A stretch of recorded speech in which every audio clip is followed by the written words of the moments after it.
Novel Perfect World untuk alur ceritanya 90% sama dengan filmnya. Namun filmnya kemungkinan banyak yang diringkas ya. Oke, langsung saja kita lanjut ke alur ceritanya, bro. Ketika kelinci giok menjelaskan tentang kekuatan Xiao, ada beberapa murid dari lembaga Dewa Surgawi yang tidak menerimanya. Mereka mengatakan kalau cerita itu terlalu dilebih-lebihkan. Faktanya, sekarang Huang telah tewas di tambang kuno ini. Sontak hal itu membuat kelinci giok dan Cao Yuseng menjadi agak marah. Kelinci giok yang membawa kilin itu langsung menghina beberapa murid dari ras Banteng Bulan. Ia tak suka sahabat baiknya dijelekkan seperti itu. Perkataan kelinci giok menuai berbagai respon dari murid yang lain. Seorang murid dari ras Badak Bulan berdiskusi di antara kelompoknya sendiri. Ia mengatakan kalau tidak ada gunanya membicarakan kekuatan dari orang yang sudah mati, apalagi terlalu menggembar-gemborkan kemampuannya. Seorang praktisi yang berasal dari alam bawah pastinya lebih lemah dari alam mereka. Bahkan praktisi dari 3.000 provinsi tidak bisa dibandingkan dengan 9 surga 10 bumi. Wanita ini terus saja mencibir dan agak tidak rela jika Huang dibandingkan dengan kakak seniornya yang bernama Lu Tuo. Katanya Lu Tuo ini memiliki suara seperti guntur ilahi, jadi tidak mungkin ia bisa dibandingkan dengan Huang. Hanya membicarakan Huang saja, para praktisi ini sudah bersinggungan, apalagi mereka bertemu nantinya. Setelahnya, dua tetua yang mendampingi para murid menghentikan kebisingan itu. Mereka meminta para murid tidak bertengkar, apalagi saling membunuh. Kali ini para murid yang ingin menguji kemampuannya bisa menjelajahi tambang kuno Origin. Sebagai dukungan, tetua ini telah membawa 9 tungku Phoenix. Ini adalah artefak magis tertinggi nomor 1, surga yang tak terukur. Semua orang langsung meledak oleh keributan. Mereka tidak bisa mempercayai yang dilihatnya. Demi memasuki tambang kuno Origin, lembaga Dewa Surgawi benar-benar menunjukkan gerakan yang begitu hebat. Artefak ini memiliki tinggi hanya 3 kaki, bentuknya anggun dan juga indah. Ada kilau di dalam warna merah tua. Dengan sedikit gerakan, suara teriakan Phoenix akan mengguncang langit. Dengan artefak ini, para siswa yang akan menjelajah gua tambang kuno pasti akan terlindungi. Setelahnya, banyak murid yang mulai mendaftar untuk menjelajah tambang kuno. Untuk penjelajahan sendiri akan dibagi dalam beberapa kelompok. Satu kelompok berisi 5 orang anggota. Wanita berpakaian ungu dari klan Badak Bulan adalah kelompok pertama. Gadis itu memegang tungku yang berharga dan 4 lainnya mengoperasikannya bersama-sama. Mereka semua mengaktifkan teks tulang untuk meminjam kekuatan tungku ilahi itu. Segera setelah itu, 9 burung Phoenix terbang keluar dari dinding tungku. 9 burung Phoenix ini mengelilingi orang-orang ini, melindungi mereka di dalamnya. Ada kabut kekacauan utama yang menyebar keluar. Ini adalah kekuatan dari tungku 9 Phoenix. Setelahnya, mereka langsung memasuki gua tambang kuno. Di dalam gua, cahaya warna-warni merah berkedip-kedip. Tungku 9 Phoenix sedikit bergetar untuk membentuk sebuah domain. Inilah tepatnya alasan mengapa kelima jenius ini mampu bertahan.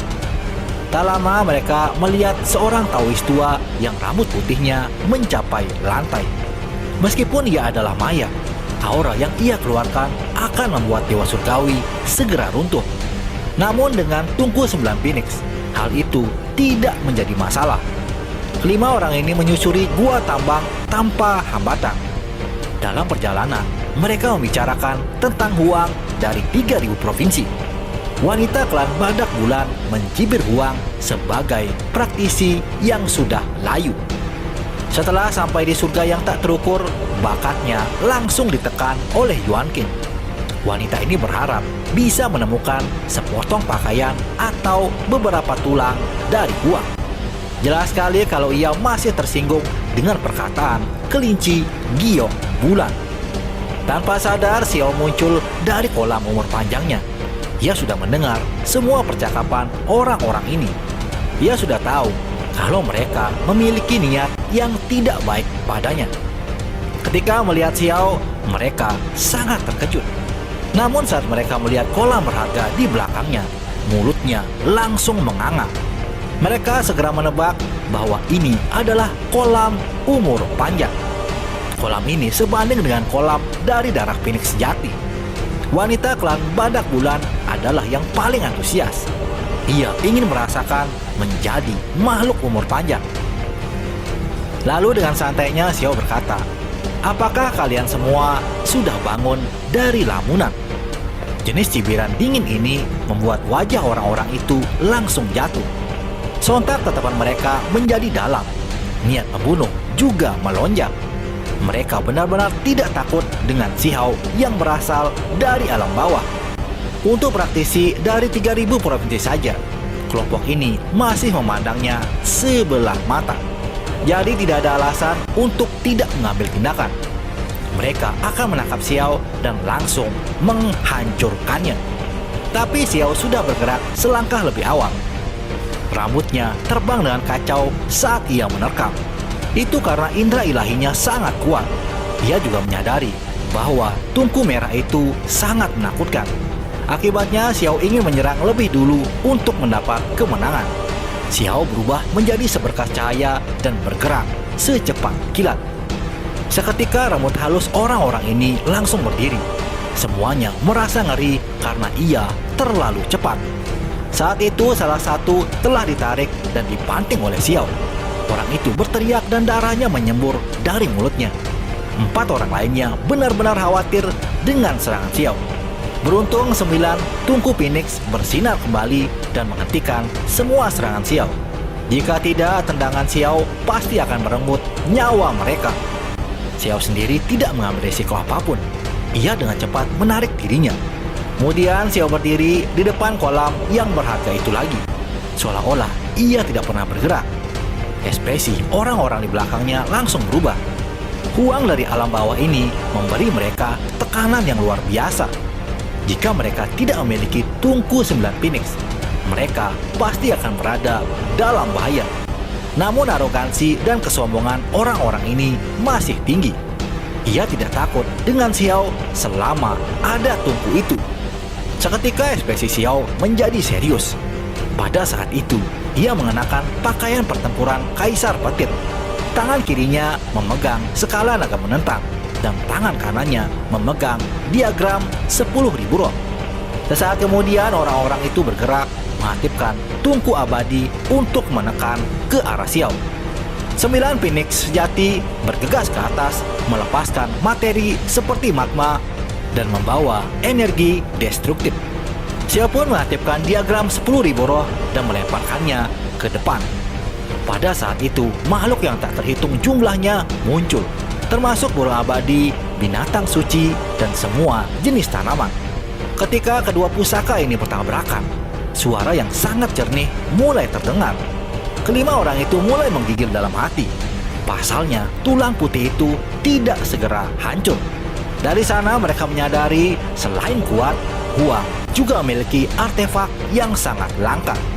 Dalam bentrokan 2 artefak itu, tak disangka diagram 10.000 roh ternyata lebih unggul, di mana bagian tungku Phoenix yang sudah rusak dihantam oleh tulang putih itu. Seketika pancaran 9 tungku Phoenix segera meredup. Benda itu bergoyang maju mundur dan hampir saja jatuh. Xiao secara alami tidak membiarkan kesempatan ini pergi. Ia bergegas meraih diagram 10.000 roh dan mengambil tindakan tegas pada orang-orang itu. Telapak tangan yang disertai dengan teknik kunpeng menghantam ke depan. Sontak mereka berlima mengambil tindakan bersama untuk melawan. Mereka mengaktifkan energi abadi, tetapi masih mengeluarkan banyak darah. Setelahnya wanita badak itu berteriak. Bulan mengendalikan tanduk badak. Tanduk berkilau sepanjang 1 inci, di antara alisnya mulai bersinar. Bulan ilahi juga telah muncul. Sementara itu, Xiao membawa sedikit senyum dingin di bibirnya. Ia masih melepaskan pembantaian dengan teknik kunpengnya. Akibatnya, ruang di tempat itu mulai bergetar. Lupakan pewaris klan Badak Bulan yang menghadapi serangan ini. Bahkan tubuh 4 lainnya gemetar dan terus mengeluarkan darah. Sesaat kemudian wanita badak itu kembali berteriak dan membentuk jejak dari tangannya. Pada saat yang sama, bulan ilahi di depannya juga ikut hancur. Xiao merasakan ada yang gak beres. Ia merasakan sakit yang luar biasa di antara alisnya. Itu karena ketika bulan suci itu meledak, cahaya yang tak berujung menenggelamkan tempat mereka. Xiao sadar kalau dirinya telah meremehkan gadis badak ini. Ini bukan kondensasi murni dari kekuatan magis, tetapi teknik berharga yang mengandung kehendak ilahi. Tiba-tiba bunga dao besar muncul di atas kepala Xiao. Itu bergoyang dengan lembut, melepaskan hujan cahaya yang berkilauan dan tembus pandang. Seketika semua orang menjadi sangat terguncang. Mereka baru tahu kalau Xiao sudah mengolah 3 helai energi abadi. Apalagi salah satunya menjadi bunga dao yang sangat hebat. Orang-orang ini merasa putus asa. Meskipun mereka telah mendengar tentang betapa kuatnya Huang, mereka tidak merasa hormat padanya. Baru sekarang ketika mereka benar-benar bertemu, orang-orang ini akhirnya mengerti. Dalam kondisi panik, kelima orang itu kembali memanggil Tungku 9 Phoenix. Namun setelah menderita serangan diagram 10.000 roh, sesuatu yang tak terduga terjadi pada Tungku itu. Tungku 9 Phoenix ini menghentikan gerakannya. Lalu Xiao berkata sambil menghela napasnya, harta karun tertinggi ini benar-benar menyedihkan. Ia hanya bisa membayangkan kekuatan macam apa yang merusak Tungku abadi ini saat itu. Metodenya pasti sangat menakutkan. Saat ini kelima orang ini masih menerima tekanan dari energi abadi Xiao. Dengan tidak berfungsinya Tungku 9 Phoenix, mereka mulai bersikap baik untuk memperbaiki hubungan. Itu adalah pilihan terakhir agar tidak dibunuh. Xiao pun mengungkapkan senyum dingin yang penuh dengan penghinaan. Orang ini sekarang mengaku kalah, tapi barusan arogansi macam apa yang mereka tunjukkan. Tanpa mengatakan apa-apa, Xiao langsung mengacungkan kakinya. Seperti ular naga, ia menyerang keluar membawa teks tulang dengan suara gemuruh. Akibatnya tubuh orang-orang itu terbang keluar hingga pakaiannya compang-camping. Selama proses ini, Xiao bahkan tidak menggunakan bunga dao besarnya. Kalau tidak, kekuatannya akan lebih besar. Baru sekarang mereka mengerti mengapa Cao Yuseng, Cha Kongyan, dan yang lainnya sangat memikirkan uang. Namun tetap saja, mereka tidak bisa menerima hasil ini. Saat itu si cantik badak bulan berteriak kembali.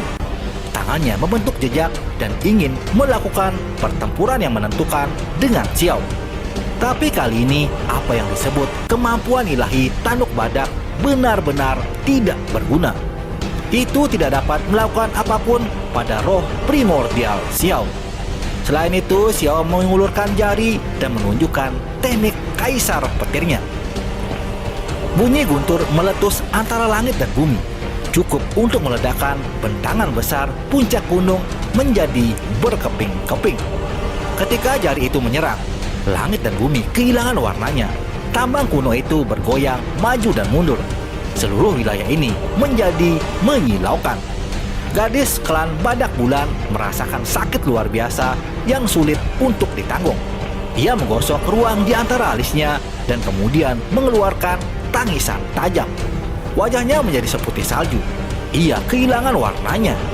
Itu karena tanduk gioknya telah dipatahkan, dihancurkan oleh jari Xiao. Ia pun terhuyung mundur dan tubuhnya merasakan gelombang kelemahan. Matanya penuh dengan kebencian dan kepahitan. Kemudian Xiao menunjukkan lagi kekuatan jari-jarinya. Seketika tangisan menyedihkan kembali terdengar.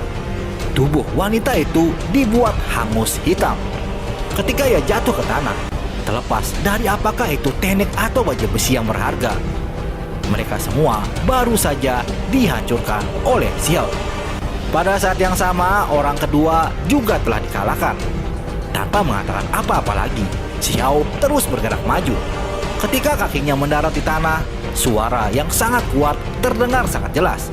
Xiao menggunakan tinju reinkarnasi pada orang ketiga. Sontak tubuhnya terus menua dengan sangat cepat. Kemudian Xiao menambahkan serangan lain dan mengirimnya terbang menuju dinding batu. Tak sampai di sana, Xiao terbang keluar dan mengambil langkah di udara.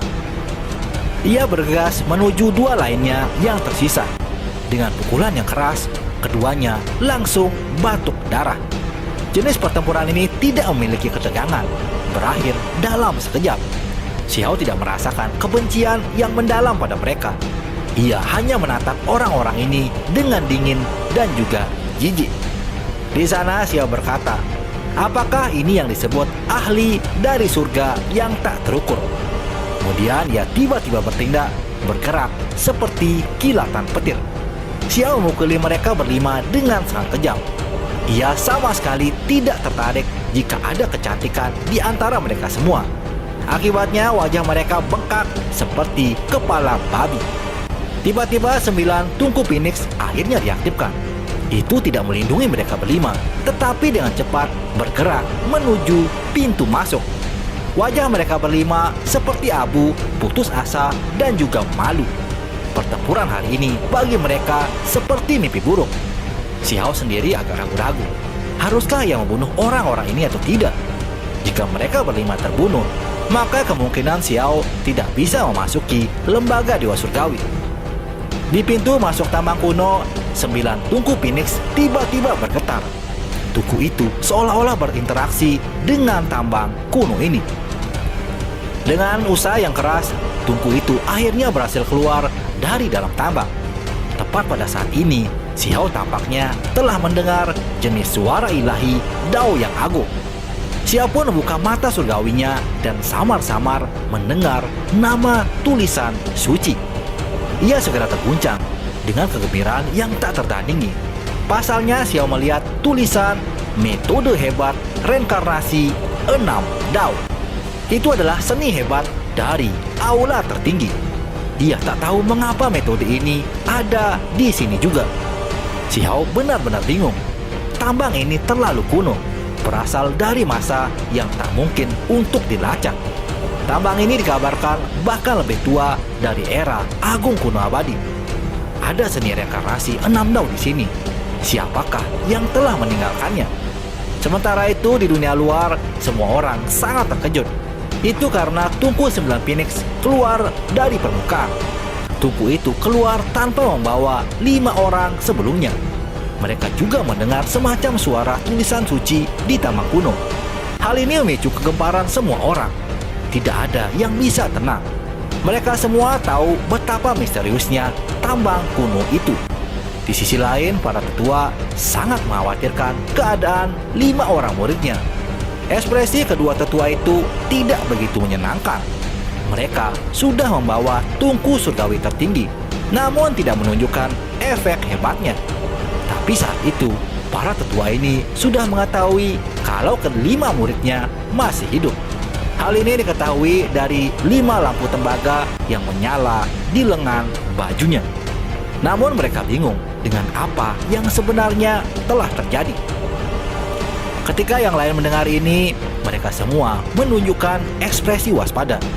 Orang-orang itu belum mati. Semua jenis skenario akhirnya muncul di benak mereka.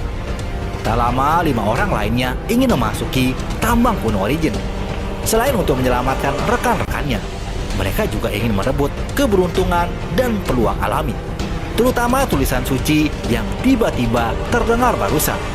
Jika mereka bisa mendapatkannya, itu akan menjadi buah Dao yang tak terbayangkan.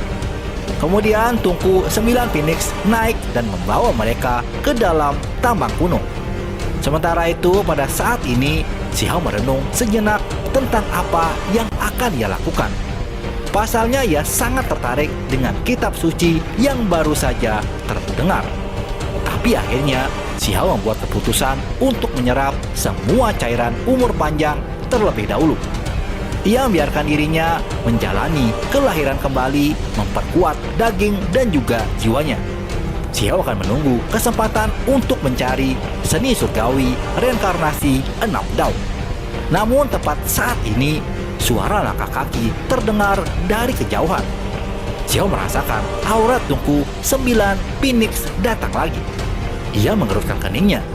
Institusi Dewa Surgawi mengirim lebih banyak jenius ke dalam sini. Ini akan mempengaruhi kultivasinya.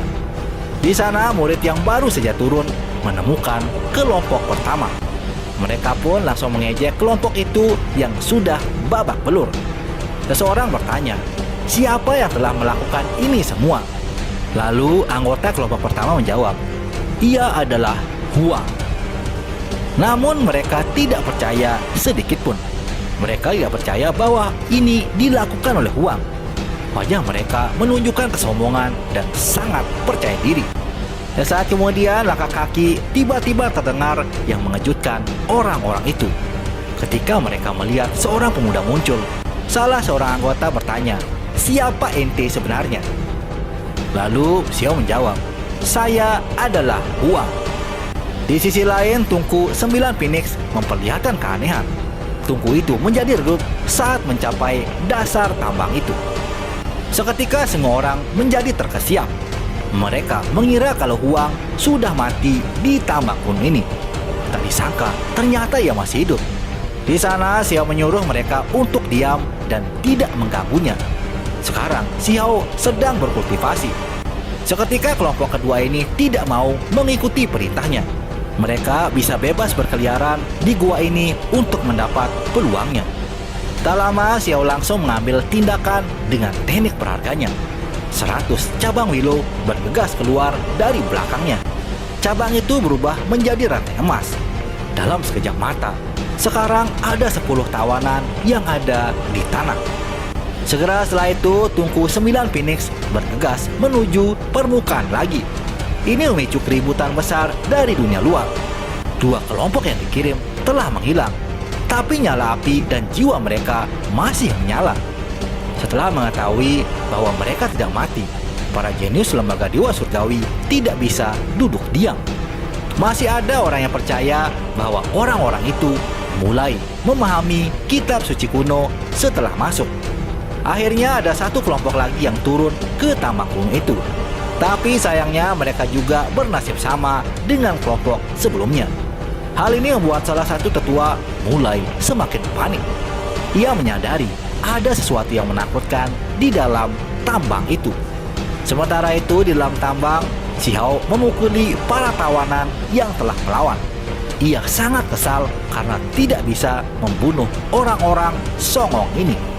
Setelah selesai menyerap esensi cairan umur panjang, Xiao mulai bergerak mencari seni surgawi 6 reinkarnasi Dao. Sebelum pergi, Xiao membungkus para tawanan ini dengan formasi dan cabang Dewa Willow. Hal ini dapat melindungi mereka dari yang namanya binatang buas. Xiao mulai menyusuri gua itu untuk mencari sumber seni surgawi tersebut. Saat ini Xiao memegang diagram 10.000 roh dan mengenakan baju besi Kaisar Petir. Ia mempersiapkan dirinya untuk hal yang terburuk. Ini adalah warisan aula tertinggi. Xiao harus mendapatkannya bagaimanapun caranya. Dalam kegelapan itu, Xiao merasakan sakit yang menusuk tulang. Ia tidak tahu di mana tempat itu. Tetapi saat berjalan melewatinya, ia merasa seolah-olah ada pedang tak terlihat yang memotongnya. Semakin jauh ia berjalan, tambang kuno menjadi semakin gelap. Setelah waktu yang lama berlalu, Xiao tidak pernah berhenti bergerak. Namun ia tidak mencapai akhir. Selain itu, niat membunuh yang ia temui menjadi semakin kuat. Seiring berjalannya waktu, armor tempur Kaisar Petir bersinar dan menampilkan efek perlindungan. Tiba-tiba, sepasang mata hijau bersinar melihat ke arahnya. Tepat di jalan itu, ada singa kuno setinggi 100 zang yang duduk di sana. Singa itu adalah mayat purba yang sudah lama tewas. Tak diduga, singa ini mengeluarkan raungan yang mengguncang seluruh tambang kuno. Pada saat itu, Xiao batuk darah dalam jumlah besar. Armor Kaisar Petirnya bersinar. Diagram 10.000 roh menampilkan semua jenis makhluk. Itu bergegas keluar menghadapi singa purba ini. Xiao menyeka darah dari mulutnya dan melanjutkan lagi perjalanannya. Walaupun meraung, singa itu hanyalah mayat saja. Jadi hanya bisa mengeluarkan serangan 1 kali. Di sana, Xiao memungut beberapa helai bulu singa itu yang lebih kuat daripada baja. Ketika mulai melanjutkan, ada beberapa makhluk yang lewat di kejauhan. Semuanya memiliki mata hijau dan juga sangat kuat. Saat ini tangan kanan Xiao membawa skala naga menentang untuk berjaga-jaga. Setelah beberapa waktu, akhirnya Xiao tiba di tujuannya. Ia awalnya berpikir akan melihat tempat yang megah yang dipenuhi dengan deretan kitab suci kuno. Tetapi hasilnya benar-benar berbeda. Itu bukan gua tambang, juga bukan tanah murni, melainkan sebuah bangunan besar dan terlihat gelap gulita. Xiao pun berjalan mendekat, merasa bahwa ini tak terbayangkan. Segera setelahnya, ia memusatkan pikirannya berjalan maju untuk masuk. Ia mendorong dan membuka pintu besar di depannya. Xiao melangkah ke istana yang berwarna hitam gelap. Ia segera merasa seolah-olah berada di dalam istana kematian. Ada aura mengerikan yang dipancarkan oleh istana itu. Bahkan Xiao dibuat terbang keluar dan menabrak dinding batu. Lalu Xiao berdiri dengan susah payah sambil melihat ke depan. Dengan memadatkan semua kekuatannya, Xiao berjalan masuk dan menggeser langkah kakinya dengan susah payah. Di sana Xiao melihat 6 sosok berdiri seperti sedang berkultivasi. Seni surgawi reinkarnasi 6 dao. Xiao menatap 6 orang ini, melihat postur mereka dan memahami auranya. Beberapa waktu kemudian, Xiao merasakan gelombang kedinginan. Ia menemukan mulutnya terus-menerus mengeluarkan darah. Xiao pun segera menjernihkan pikirannya itu. Baru saja ia hampir mati karena memahami seni surgawi ini. Xiao menyadari kalau dirinya tidak boleh sembrono di istana itu. Saat ini tidak ada suara tulisan suci yang terdengar di udara. Jika ia hanya mengandalkan 6 posisi ini, akan sulit baginya untuk sepenuhnya memahami itu. Seni surgawi sangat sulit dan juga mendalam. Ketika Xiao sudah sepenuhnya tenang, ia mulai mencari pencerahan untuk dirinya. 6 tokoh ini berumur dari muda hingga setengah baya. Semuanya memiliki semangat kepahlawanan yang tiada tara.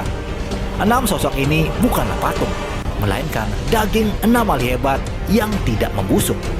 Masih ada gelombang energi tak terbatas yang keluar. Xiao bahkan mulai curiga bahwa mungkin ada esensi darah yang tak ada habisnya di dalam tubuh mereka. Pakaian dan perhiasan pribadi ke-6 orang ini berbeda satu dengan yang lainnya. Sepertinya mereka berasal dari zaman yang berbeda juga. Kemudian Xiao mengukurnya satu persatu. Ada seorang pemuda dengan mata yang memancarkan cahaya tajam. Seorang pria parubaya, tubuh tinggi dan besar, rambutnya hitam seperti tinta. Ada juga orang tua dengan rambut putih seperti salju. 6 individu ini adalah 6 ahli yang tak tertandingi. Xiao mulai berpikir sendiri, seberapa sulitkah mengumpulkan sisa-sisa 6 ahli ini? Mengapa tidak ada lagi suara tulisan suci? Ia mengungkapkan ekspresi keraguan. Ketika Xiao sebelumnya bentrok dengan 9 tungku Phoenix, ia telah mendengar suara tulisan suci dari arah ini. Namun sekarang tidak ada yang bisa didengar.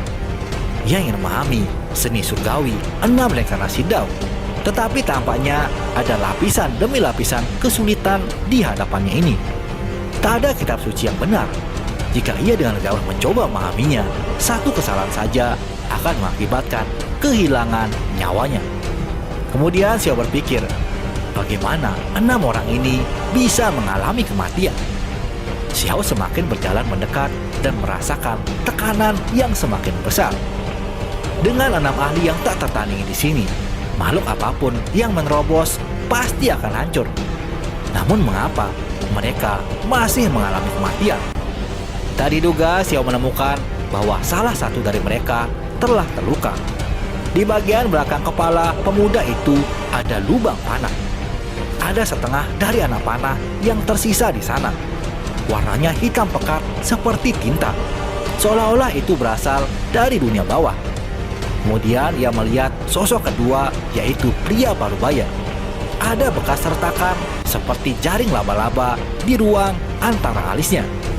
Meskipun dagingnya tertutup rapat, Xiao tahu bahwa itu sebelumnya telah ditembus. Xiao merasa bahwa orang-orang ini adalah pemimpin dari generasi mereka. Namun akhirnya mereka dibunuh dengan sangat kejam. Xiao penasaran keberadaan era apa sebenarnya 6 sosok ini. Hanya ada satu set pakaian yang dirasa mirip dengan Immortal Ancient di era besar.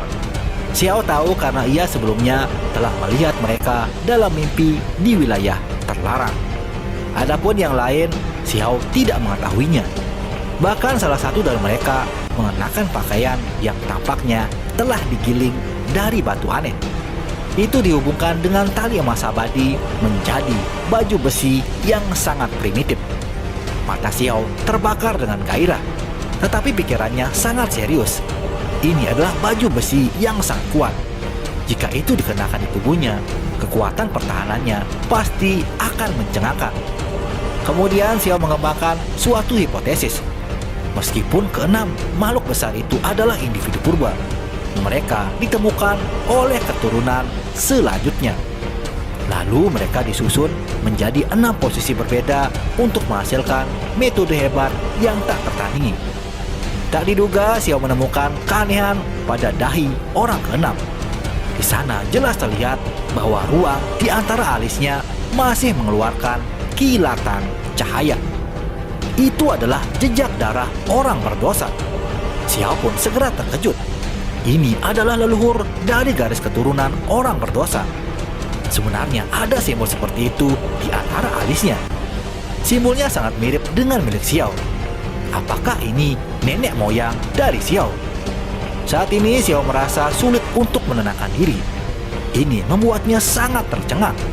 Sebenarnya ada individu darah orang berdosa di antara 6 ahli hebat ini.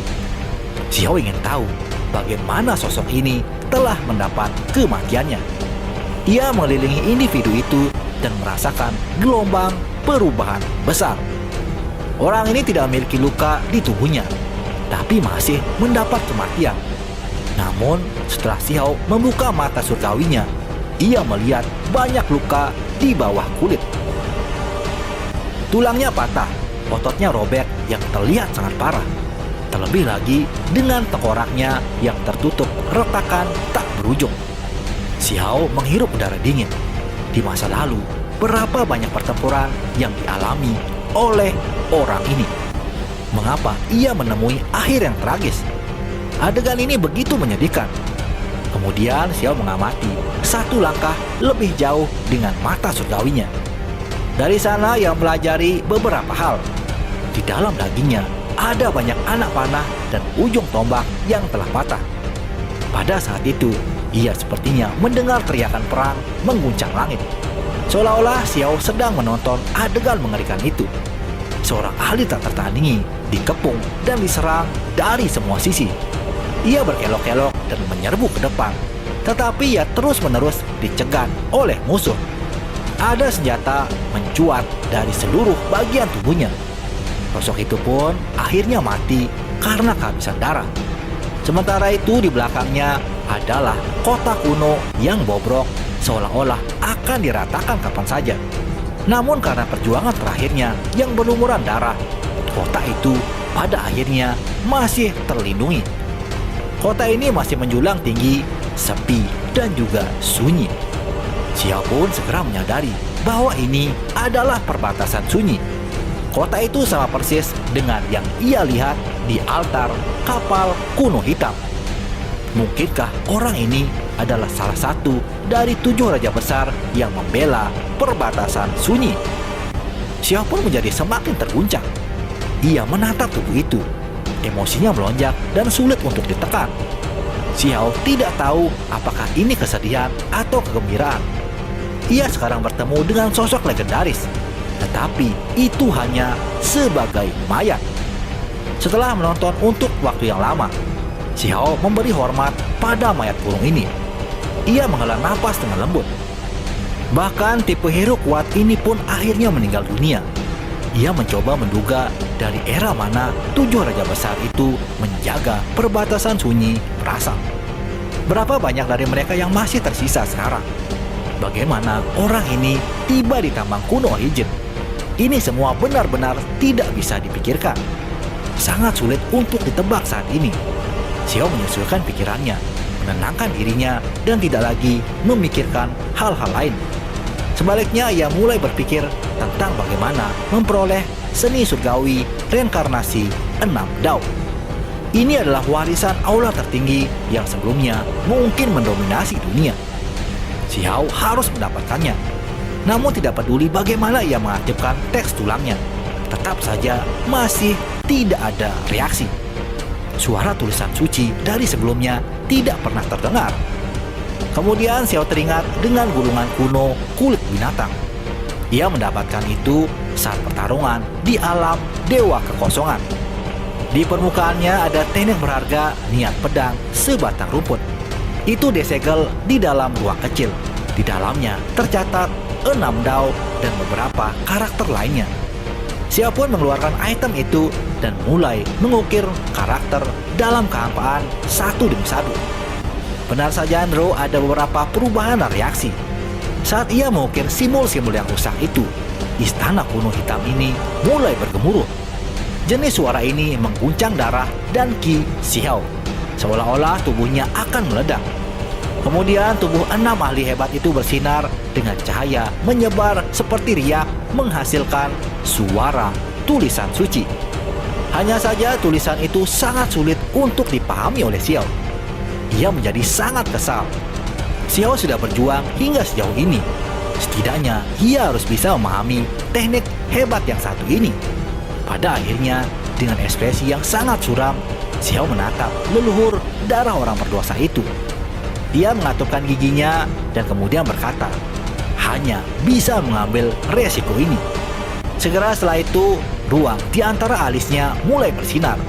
Xiao mengaktifkan darah orang berdosa, mengoperasikan energi darah yang paling kuat, membuat simbol di antara alisnya mulai muncul. Xiao mengukir dirinya sendiri dalam kehampaan. Pada saat itu, cahaya bersinar tanpa henti. Cahaya ilahi menembus langit. Tempat ini menjadi luar biasa gemerlap. Xiao sepertinya menggunakan simbol ini untuk terhubung dengan simbol di antara alis ahli yang tak tertandingi itu. Benar saja, meskipun ahli yang tak tertandingi ini sudah meninggal, jejak di tulang depannya masih tetap ada. Pada saat ini, jejak itu dihidupkan kembali dan beresonansi dengan simbol dosa punya Xiao. Satu orang, satu mayat. Kedua makhluk ini saling berhadapan. Simbol antara alis ahli yang tak tertandingi itu berubah menjadi riak air mengalir deras mengelilingi tempat itu. Kemudian simbol itu terbang lagi dan lagi. Akhirnya berkibar di udara seperti hujan cahaya. Simbol antara alis Xiao sama dengan miliknya. Xiao merasa seperti sedang ditarik jenis kekuatan yang aneh. Ia merasa akan bergabung dengan individu lain. Ruang di antara alis Xiao melepaskan seberkas cahaya seolah-olah terhubung dengan simbol jejak pihak lain. Pada saat itu seolah-olah 100 dunia reinkarnasi telah berlalu. Hamparan warna-warni indah mengalir keluar. Suara ilahi juga mulai terdengar. Telinga Xiao bergemuruh karena kebisingan. Suara resonansi yang begitu jelas terdengar dalam hatinya. Metode Dao seolah dibuat oleh surga, mengalir ke lautan kesadarannya, benar-benar memekakan telinga. Ini adalah misteri mendalam yang tak tertandingi. Pada saat itu semuanya berubah. Xiao dan ahli luar biasa itu bertukar emosi. Ia mendengar suara kitab suci. Kali ini suara kitab suci sangat jelas di telinganya dan juga sangat nyata. Ia mendengar semuanya, membuatnya benar-benar mabuk. Saat ini seni surgawi reinkarnasi 6 Dao sedang dipecah untuk didengar oleh seorang pemuda lajang. Suara tulisan suci itu seperti sebuah lagu, lembut saat melayang. Bintik-bintik cahaya terbang seolah-olah mereka akan menyebar ke jiwa seseorang. Xiao benar-benar keasikan. Keinginannya terpenuhi, mendengar 6 reinkarnasi Dao di tempat itu. Sebuah kitab suci yang tak tertandingi saat ini terngiang di benaknya. Semua konsentrasinya dituangkan untuk mempelajari setiap kalimatnya dengan cermat. Jejak misterius berputar-putar dengan cahaya warna-warni yang menguntungkan. Beresonansi dengan ahli yang tak tertanding ini. Harus dikatakan bahwa seni surgawi kuno ini sangatlah dalam. Bahkan untuk seorang jenius kultivasi seperti Xiao, ia terus-menerus mengerutkan keningnya. Ia memikirkan banyak hal. Ia tidak punya pilihan selain dengan paksa mengingat tulisan-tulisan itu. Ada beberapa area yang terlalu sulit untuk dipahami. Tidak mungkin untuk dipahami oleh Xiao dalam waktu singkat. Ia hanya bisa meninggalkannya untuk masa depan. Saat itu Xiao semakin bingung. Semakin ia memahami, semakin ia merasa bahwa ini rumit dan sulit untuk dimengerti. Ketika suara kitab suci mencapai tahap akhir, Xiao melihat perubahan alam semesta dari satu era ke era yang lainnya. Jenis adegan ini membuatnya ketakutan. Kekuatan macam apa ini? Bahkan langit dan bumi menurun dan bolak-balik. Apakah benar ada reinkarnasi? Xiao tidak mempercayainya. Ia percaya bahwa seorang hanya bisa terus eksis dengan tidak mati.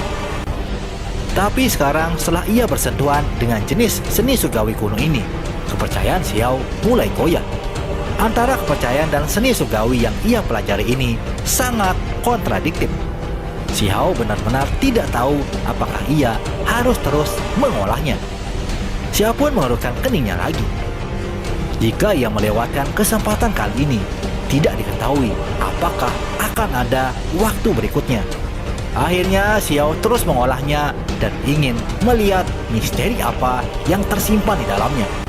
Xiao menetapkan resolusinya. Sekarang matanya bersinar dengan cahaya lagi. Ia memperlakukan pemahaman ini seperti pertempuran, membandingkan ini dengan keyakinannya sendiri, berharap untuk memahami berbagai bagiannya. Sementara itu suara kitab suci berlanjut tanpa henti. Pupil Xiao menjadi semakin dalam. Pada saat ini, ia tidak bisa merasakan aliran waktu lagi. Semuanya tampak membeku. Ia seperti patung batu beresonansi dengan langit dan bumi. Ia selaras dengan zaman kuno, seolah-olah ia telah ada di dunia fana selama ribuan era. Akhirnya waktu tampaknya menjadi kacau. Sementara itu, Xiao juga mengembangkan perasaan asing. Tubuhnya berangsur-angsur pulih, seolah-olah ia telah memahami Dao. Pada saat itu, ia mengalami tahun-tahun tanpa akhir, menyaksikan kemakmuran dan kemunduran dari dunia ini. Dalam keadaan yang linglung, Xiao merasa sudah mulai memahaminya. Itu adalah perasaan yang aneh, perasaan yang cukup kontradiktif juga. Ia merasa seolah-olah datang dari zaman kuno, melupakan segalanya, tetapi setelah itu, Xiao bisa tampak mengintip masa depan. Xiao sepertinya tersesat. Tiba-tiba ia melupakan dirinya sendiri. Beberapa waktu kemudian, baru tiba-tiba Xiao gemetar. Ketika ia membuka mulutnya, seteguk darah disemprotkan keluar. Baru kemudian ia membebaskan dirinya dari keadaan aneh itu. Apakah ini seni surgawi reinkarnasi 6 Dao? Di sana Xiao tampak sangat tenang. Ia bersiap untuk berkultivasi di sana hingga sepenuhnya memahami segalanya. Sesaat kemudian tangan Xiao membentuk sebuah jejak. Ia mulai meniru gerakan 6 ahli hebat itu. Nyatanya masing-masing dari mereka menunjukkan jenis kuda-kuda. Kuda-kuda ini sangat misterius dan tidak dapat dilihat sebelumnya. Sebelumnya, ketika Xiao belum mendapatkan kitab suci, kepalanya akan pecah karena rasa sakit. Semuanya menjadi kabur. Ia tidak bisa memahaminya sama sekali. Namun sekarang, Xiao mulai mengerti. Ia seolah-olah telah mendapatkan momen pencerahan. Dia dengan hati-hati mengamati tubuh 6 ahli hebat ini. Kali ini Xiao sedang mempelajari segel tangan dari keenamnya. Ketika segel tangan pertama sudah diselesaikan, dunia spiritual yang tak terbatas tampaknya telah muncul dan meledak di depan Xiao. Sontak segel tangan itu segera tersebar. Saat Xiao mencobanya lagi, hal yang sama kembali terjadi. Jelas kalau segel tangan ini tidaklah biasa. Namun setelah mencoba dan memahami Dao di dalamnya, Xiao akhirnya bisa sedikit mengerti. Nyatanya keenam segel tangan ini menunjukkan jenis kekuatan yang sama sekali berbeda. Pada saat itu, tanah, api, angin, air, 6 jenis hidup dan mati, 6 jenis pemandangan diambil sepenuhnya. Kemudian Xiao terus mempelajarinya, mengamati dan menyalin 6 segel tangan tersebut. Selama waktu itu, materi kehidupan berkeliaran tampak agak ilusi. Apa yang disebut 6 reinkarnasi Dao mungkin tidak berbenturan dengan apa yang Xiao yakini. 6 reinkarnasi Dao memiliki semua jenis inkarnasi. Masing-masing jenis yang berbeda sangat menakjubkan. Beberapa waktu kemudian, Xiao benar-benar berhasil mengolahnya. Di istana kuno yang hitam dan luas ini, Xiao langsung menampilkan 6 jenis segel tangan. Pada saat itu, angin, hujan, dan kilat muncul. Bintang-bintang di luar angkasa tampak seolah-olah semuanya akan turun. Ini adalah tahap awal dari reinkarnasi 6 Dao. Sebuah fenomena tak teratur yang muncul setelah ia menunjukkan segel tangannya. Xiao memiliki intuisi yang kuat bahwa seni surgawi ini sangatlah hebat. Namun saat ini Xiao sudah merasa cukup. Itu karena ia masih berada di alam pengorbanan suci. Sekarang ia hanya perlu memperkuat lagi ranah kultivasinya sendiri. Setelah membuka pintu istana hitam, Xiao berbalik untuk memberikan pandangan terakhir pada 6 ahli hebat itu. Baru kemudian ia berjalan keluar. Kitab suci sudah diingat, tapi ia tidak tahu apakah itu lengkap ataupun tidak. Tetapi tulisan suci yang dilantunkan di sini sudah terukir di benak Xiao. Xiao berharap ini adalah seni surgawi yang sepenuhnya utuh. Ketika sudah berjalan melalui gua, tiba-tiba Xiao mendengar suara klakson trompet. Suara itu membuat orang merasa sangat tidak nyaman. Kemudian ia melihat beberapa mayat kuno. Masing-masing dari mereka mengenakan baju besi emas hitam. Mereka bergegas menuju area tertentu. Ini adalah suatu gambaran yang dilihat Xiao di tempat itu. Xiao agak tercengang. Ia tidak percaya bahwa ini adalah sesuatu yang benar-benar terjadi. Xiao pun membuka mata surgawinya. Namun akibatnya, kekosongan menghasilkan kilat dan meretas ke arahnya. Apakah kilat itu mencoba untuk mencegah Xiao untuk ikut campur? Di balik kabut abu-abu, Xiao samar-samar melihat sosok yang sedang duduk. Namun Xiao tidak berani mendekatinya. Ia tidak mau menjadi korban karena bertindak sembrono. Tak berselang lama, Xiao menemukan tempat yang damai untuk berkultivasi. Kini ia masuki pengasingan lagi. Itu karena Xiao sudah tahu bahwa ada banyak orang yang memperhatikan di luar. Selain dari berbagai kekuatan besar, ada 2 tetua dari lembaga Dewa Surgawi yang telah tiba. Jika ia naik sekarang, maka itu agak tidak pantas. Lalu Xiao mulai mengkonsolidasikan seni surgawi reinkarnasi 6 Dao. 6 segel tangan yang besar dibawa ke titik kesempurnaan. Dan setelah dicocokkan dengan kitab suci, mereka dikembangkan hingga tingkat ekstrem. Beberapa hari kemudian, Xiao menenangkan pikirannya dan tidak lagi berkultivasi. Ia malah menghasilkan kumpulan cairan berharga. Namun secara tak terduga, Xiao tiba-tiba melihat ukiran yang tidak jelas di sudut tempat ia berkultivasi. Di dalam adegan pertama ukiran itu, ada seorang yang memilih lokasi dan kemudian mengekstrak emas abadi. Kemudian di adegan kedua, beberapa hal aneh mulai direkam. Ada ahli yang mati secara misterius di tambang kuno ini satu demi satu. Pada adegan ketiga, semua orang masih menambang. Tapi kemudian mereka tampaknya telah menggali sesuatu. Hal itu memicu kepanikan yang hebat. Bahkan individu yang paling kuat dari berbagai klan mulai mengambil langkah mundur. Sayangnya pada adegan ini tidak diketahui apa yang akhirnya mereka gali. Ukiran yang mengikutinya bahkan lebih menakutkan. Makhluk langit dan bumi yang paling kuat, bahkan makhluk yang berumur panjang, mati secara aneh. mereka jatuh sambil mengalami ketakutan yang luar biasa. Ukiran terakhir adalah seseorang yang menyegel tambang kuno Origin dan meninggalkannya selamanya. Xiao merasa sangat terkejut. Selalu dikabarkan bahwa tambang kuno ini bahkan lebih tua daripada kuno abadi. Xiao menggosok pelipisnya, merasa sedikit pusing. Namun setelah berpikir cukup lama, ia pun akhirnya membuang segalanya dari pikirannya. Ia kini fokus pada bagaimana meningkatkan kekuatannya sendiri. Kemudian Xiao mengoperasikan catatan primordial sejati dengan kekuatan penuh. Ia akan memurnikan tubuh dan roh primordialnya dalam kolam obat umur panjang. Pada saat itu, kabut putih mulai melonjak. Itu adalah energi dawa abadi yang tersimpan dalam kolam ini. Itu dengan cepat mengelilingi Xiao, membuat sosoknya menjadi tidak jelas. Seketika pakaian di tubuhnya meledak, berubah menjadi abu. Lalu tubuh Xiao bersinar dengan cahaya yang berharga. Namun ini semua belum cukup.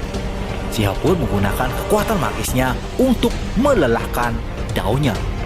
Ia mengaduk semua darah di tubuhnya hingga benar-benar kering. Beberapa hari kemudian, genakan cairan umur panjang mulai mengepul. Itu berubah menjadi uap memenuhi tempat ini. Pada saat yang sama, seluruh tubuh Xiao tertutup retakan. Tulangnya patah dan organnya juga mulai meredup. Jika seseorang ingin dilahirkan kembali, mereka harus terlebih dahulu menjalani yang namanya nirwana. Untuk berubah, seseorang harus mulai dari sumbernya, dan baru setelah itu mereka dapat dilahirkan kembali. Dalam kegelapan, kulit terletak Xiao mulai bergetar. Ini adalah pemandangan yang sangat mengerikan. Namun dari retakan itu, cahaya warna-warni terus melonjak. Transformasinya sudah mulai berjalan. Tulang-tulang di tubuh Xiao mulai mengalami retakan hebat. Dapat dikatakan bahwa ini seperti siksaan dari neraka. Namun Xiao bertahan. Ia mengatupkan giginya untuk menahan segalanya. Ia ingin benar-benar mengalami apa yang disebut kelahiran kembali. Hal ini sangat bermanfaat untuk kultivasinya. Saat kemudian, organ-organ di dalamnya mulai pecah. Seluruh tubuh Xiao dipenuhi keringat dingin. Namun pada saat itu, organ dalamnya berubah menjadi 5 jenis esensi spiritual. Xiao melepaskan raungan yang keras. Segera setelah itu, seluruh tubuhnya menjadi hitam hangus. Kulitnya juga mulai mengering. Itu karena ia bertukar darah dan juga bertukar kulit. Darah hitam keluar dari pori-porinya, bercampur dengan beberapa materi tulang yang telah hancur. Ini terlalu sulit untuk dipercaya. Jenis transformasi ini terlalu menyedihkan. Setelahnya, kepala Xiao terasa sangat sakit. Di ubun-ubun kepalanya, sosok emas kecil seukuran kepala tangan sedang berjuang dan meraung kesakitan. Itu adalah roh primordial dari Xiao. Roh primordial itu juga pecah, terus-menerus melepaskan potongan demi potongan, melepaskan cahaya yang semakin terang. Tidak hanya dagingnya yang mengalami kelahiran kembali, ini juga berlaku untuk roh primordialnya. Semuanya akan menjadi semakin kuat. Beberapa waktu kemudian, saat bernapas, esensi spiritual bawaan Xiao mulai melonjak. Ia merasakan betapa kuat dirinya sekarang. Ia sekarang telah melampaui masa lalu. Ini adalah kelahiran kembali. Ketika Xiao mengalami penderitaan dan siksaan, itulah nirwana yang sebenarnya. Sekarang ia bermandikan api suci dan sudah terlahir kembali. Xiao yang kuat kini telah muncul. Kulitnya berlumuran darah, atau bisa dikatakan menghilangkan darah. Ketika darah lama dipertukarkan, tulang-tulang direkonstruksi dan semuanya bergerak berirama. Xiao bisa merasakan peningkatan yang sangat komprehensif. Pada saat ini, kelahiran kembali roh primordialnya juga mencapai fase terakhir. Tadi diduga tiba-tiba Xiao mendengar suara langkah kaki. Seseorang sepertinya sedang berjalan untuk mendekat. Tempat yang ia pilih ini sudah sangat terpencil, tetapi masih ada seseorang yang datang untuk mengganggunya. Ini jelas bukan hal yang baik. Saat itu, seorang wanita muda mengungkapkan ekspresi serius. Ia tahu kalau Xiao sedang melakukan kelahiran kembali. Ketika yang lain mendengar ini, semuanya menjadi terguncang. Nyatanya ini adalah murid dari lembaga Dewa Surgawi yang berjumlah lebih dari 10 orang. Mereka turun ke tambang untuk mencari peluang sekaligus mencari temannya yang telah hilang. Mereka juga marah saat melihat kolam umur panjang sudah mengering.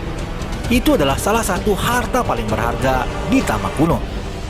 Saat itu orang-orang ini ingin menangkap Xiao dan menghentikan kultivasinya.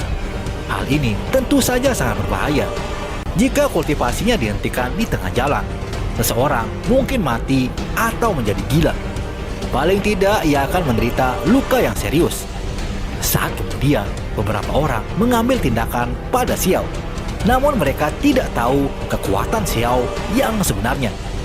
Ia langsung berdiri dan mengambil diagram 10.000 roh di tangannya. Kemudian tubuh Xiao bergerak menampilkan seni surgawi reinkarnasi 6 Dao. Ia menghasilkan jejak dan memunculkan 6 metode pada saat yang bersamaan. Orang-orang ini segera terkejut. Mereka baru sadar kalau tungku 9 pinik sudah kehilangan efeknya. Mereka kini hanya bisa bergantung pada tekniknya sendiri. Xiao pun menggunakan seni surgawi untuk mendukung 6 jenis teknik berharganya yang lain. Pada saat itu seolah-olah semua keabadian diterangi dan kecemerlangan dilepaskan dalam 10.000 garis. Cahaya abadi kabur, energi kacau mulai melonjak. Meskipun orang-orang ini semuanya tidak biasa, mereka masih menderita luka serius. Darah mengalir keluar dari mulutnya. Seorang wanita cantik sangat kaget saat mendengar reinkarnasi 6 Dao. Ia menjadi gemetar setelah tahu teknik kuno itu telah muncul kembali. Hanya satu seni surgawi kuno yang menghancurkan semua keyakinan mereka. Hal ini membuat wajah sekelompok talenta surgawi menjadi sangat menjemukan. Mereka merasakan ketidakberdayaan dalam hatinya. Mereka sangat bingung siapa sebenarnya orang ini. Ia memiliki kultivasi yang begitu kuat. Jadi mengapa ia tidak memasuki institusi Dewa Surgawi? Ketika berbicara seperti itu, orang-orang ini baru sadar kalau ia adalah Huang. Ia ditangkap oleh Yuan King dan ditekan selama 10 tahun dan dikirim ke tempat ini. Beberapa orang tiba-tiba mengerti. Orang ini adalah Huang, seorang anak muda dari 3.000 provinsi Dao. Xiao pun memandang mereka, tetapi tidak melakukan pembunuhan. Itu karena begitu ia terungkap, akan ada konsekuensi yang tak ada habisnya. Bagaimanapun juga makhluk-makhluk ini memiliki klan yang kuat di belakangnya. Meskipun Xiao tidak membunuh mereka, bukan berarti Xiao akan membiarkannya begitu saja. Mereka dijarah satu demi satu olehnya. Beberapa barang bagus seperti darah Phoenix sudah Xiao dapatkan. Setengah dari kelompok orang-orang ini adalah wanita. Ketika Xiao menggeledah mereka, ia meraba-raba dari atas dan ke bawah. Hal ini menyebabkan para wanita melepaskan jeritan tajam. Akhirnya selusin dari individu itu diperlakukan dengan menyedihkan. Tubuh mereka dilucuti dan barang-barangnya juga diambil. Huang, tidakkah kamu merasa sudah bertindak sedikit berlebihan? Kamu akan memasuki lembaga Dewa Surgawi pada akhirnya. Jadi kita akan segera bertemu lagi. Namun sekarang, apa yang sebenarnya kamu lakukan? Beberapa orang tidak bisa menahan diri. Dengan keras mengingatkannya seperti itu. Mereka berharap Xiao akan merasakan ketakutan dalam hatinya. Mereka percaya bahwa Xiao tidak akan berani untuk membunuh. Kemudian Xiao berkata, "Saya akan segera pergi ke lembaga Dewa Surgawi. Tetapi Anda semua sudah mengenali saya. Jadi bagaimana saya bisa mengatasi rasa malu ini dan pergi dari tempat ini?" Seketika semuanya menjadi waspada. Sementara itu, seorang wanita muda bahkan lebih ketakutan. Wajahnya menjadi sangat pucat. Lalu Xiao menyuruh mereka menghapus sendiri ingatannya di tambang kuno ini. Ia tak mau kalau ada orang yang mengenalinya. Seketika ada seorang pemuda yang marah dan menolak permintaan bejat Xiao. Namun tak disangka, Xiao langsung bertindak dengan memukul bagian belakang kepalanya dengan tulang putih. Orang ini memutar matanya beberapa kali dan kemudian ia tidak bergerak lagi. Ia benar-benar dibuat pingsan. Xiao tidak bertindak sopan. Ia langsung menghapus sebagian dari jejak pikiran pemuda itu. Sontak ekspresi yang lain langsung berubah. Melakukan hal-hal seperti itu sangatlah berbahaya. Satu kesalahan saja bisa menyebabkan tubuh dan jiwa seseorang terhapus. Lalu seorang berkata, "Kami memilih untuk melupakan diri kami sendiri." Segera setelahnya tempat ini menjadi bising karena tindakan Xiao. Terlepas dari apakah mereka benar-benar bekerja sama atau jika harus melakukannya sendiri, pada akhirnya tempat itu dibersihkan. Sekelompok orang yang mencoba menimbulkan masalah telah menjadi pingsan. Segera setelah itu, Xiao kembali pada 15 orang tawanannya. Ia membuka formasi yang telah dipasang sebelumnya.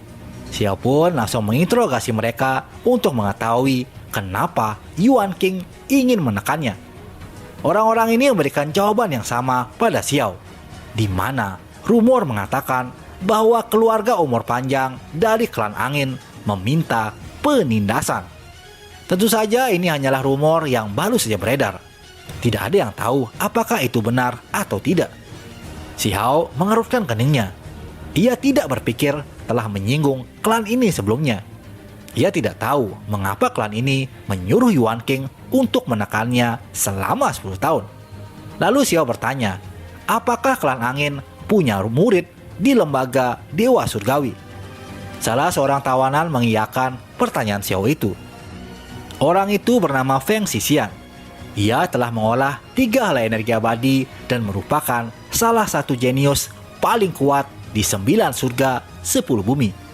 Setelah mendengar namanya, Xiao menyimpannya dalam ingatannya. Kemudian ia melihat orang-orang ini dan berkata, "Semuanya tolong bayar uang tebusan." Tanpa ragu, putaran penjarahan lain telah dimulai. Semua jenis barang langka yang dimiliki oleh orang-orang itu langsung dilucuti. Kemudian Xiao dengan santainya menghapus ingatan mereka yang sesuai. Akhirnya Xiao sangat merasa puas. Ia dengan cepat bersembunyi di kedalaman taman kuno. Xiao mulai berpikir tentang bagaimana ia akan bertemu dengan para tetua lembaga Dewa Surgawi. Haruskah ia bergegas keluar seperti ini? Atau haruskah Xiao menunggu mereka masuk? Sambil memikirkan ini, hal yang tak terduga tiba-tiba muncul.